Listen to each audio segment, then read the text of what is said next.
attention অসমৰ DGP মহোদয় আৰু কিমানজন অসম আৰক্ষী খিলঞ্জীয়া যুৱক যুৱতীক আমি হেৰুৱাব লাগিব আমি প্ৰশ্ন কৰিছো কাৰণ আপোনালোকে জানে যোৱা 14 তাৰিখে ডিমা হাছাও লাইচং থানাৰ এছআই নৱজিৎ দাসক কেনেকে মাৰি পেলোৱা হৈছিলে যি ড্ৰাগছ ব্যৱসায় অসমত চলি আছে প্ৰায় কোটি কোটি টকা সৌ সিদিনাও ড্ৰাগছ লৈ আহি আছিলে তেনেতে নৱজিৎ দাস নামৰ যিজন এছআই আছিলে সেই এছআই গৰাকীয়ে গাড়ীখন সিগনেল দিছিলে কিন্তু সিগনেল নামানি এই ড্ৰাগছ মাফিয়া যি সেলিমউদ্দিন নামৰ যিজন ড্ৰাগছ মাফিয়াই কি কৰিছে গাড়ীখনে তেখেতক খুন্দিয়াই ক'ৰবাত উফৰাই পেলাই দিলে আৰু তাৰ পিছতে মৃত্যুবৰণ কৰিছে আৰু তাৰ পিছতে কি আছে সেই গাড়ীখন অলপ দূৰ আগলৈ আহি তাৰ পৰা সেই যুৱক কেইজন পলায়ন কৰে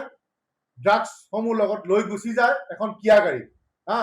আমি আপোনালোকৰ নিউজৰ যোগেদি দেখিবলৈ পাইছো আৰু তাৰ পিছতে দেখিবলৈ পালো যে তাৎপৰ্য কথা যে আচৰিত কথা যে নগাঁও এখন জুৰিয়া থানা বুলি এখন থানা আছে সেই থানাখনত গৈ তেওঁলোকে বোলে চাৰেণ্ডাৰ কৰিছে আৰু সেই জুৰিয়া থানাৰ ভাৰপ্ৰাপ্ত বিষয়াই তেখেতলোকক কি হৈছে গ্ৰেপ্তাৰ কৰিছে কৰি পেলাই কি হৈছে কৰাৰ পিছত আমি গম পাইছো যে ডিমা হাছাও থানাৰ তাতে আৰক্ষী বিষয়াসকল গৈ তেওঁলোকক লৈ আহিছে কিন্তু তাতে থমকি গ'লে হ'ব নেকি আমি ন্যায় পাম নে এই যে যিজন আমি নৱজিৎ দাস ইমান উদীয়মান যুৱকক যে আমি হেৰুৱালো যি মুখ্যমন্ত্ৰী ডাঙৰীয়াৰ ড্ৰাগছ মুক্ত অসম গঢ়া যি লক্ষ্য ক'ত গ'ল লক্ষ্য গতিকে চিধা চিধি কথা স্পষ্ট কথা যদি মুখ্যমন্ত্ৰী ডাঙৰীয়াই ভাবিছে যে তেওঁ অসম আৰক্ষীয়ে তেনেকে দৃঢ়তাৰে ড্ৰাগছৰ বিৰুদ্ধে যদি যুঁজ দিবলৈ হয় তেওঁলোকক কিন্তু মুখ্যমন্ত্ৰী ডাঙৰীয়াই ফুল ছাপোৰ্ট দিব লাগিব কি সাহসেৰে আপোনাৰ সপোন পূৰণ কৰিব ড্ৰাগছ মুক্ত অসম যি আপুনি গঢ়া যি লক্ষ্য কেনেকে পূৰণ কৰিব এই অসম আৰক্ষীয়ে গতিকে সাধাৰণ জনতাৰ কি হ'ব তেতিয়াহ'লে যদি আপোনাৰ স্বয়ং গৃহ বিভাগৰ যদি পুলিচৰে এই অৱস্থা তেতিয়াহ'লে জনসাধাৰণৰ কি হ'ব কেনেকে মাত মাতিব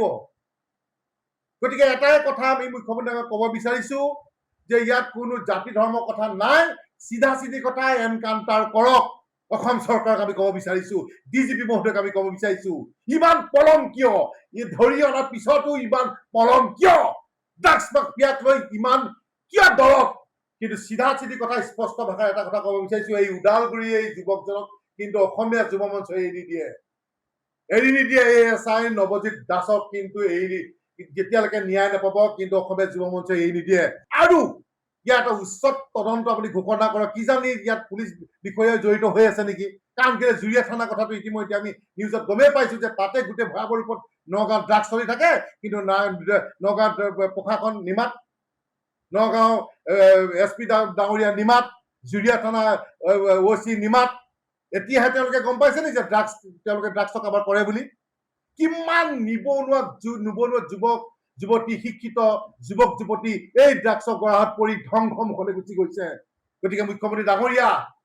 আপোনাক এটা কথা আহ্বান জনাইছো আপোনাক অনুৰোধ জনাইছো যে অতি শীঘ্ৰেই এই 5টা কালপিতক বাছি আপুনি এনকাউণ্টাৰ কৰক মই বাৰে বাৰে আপোনাক কৈছো অসমীয়া যুৱ মঞ্চে চেলুটে নহয় আপোনাৰ শলাগ ল'ব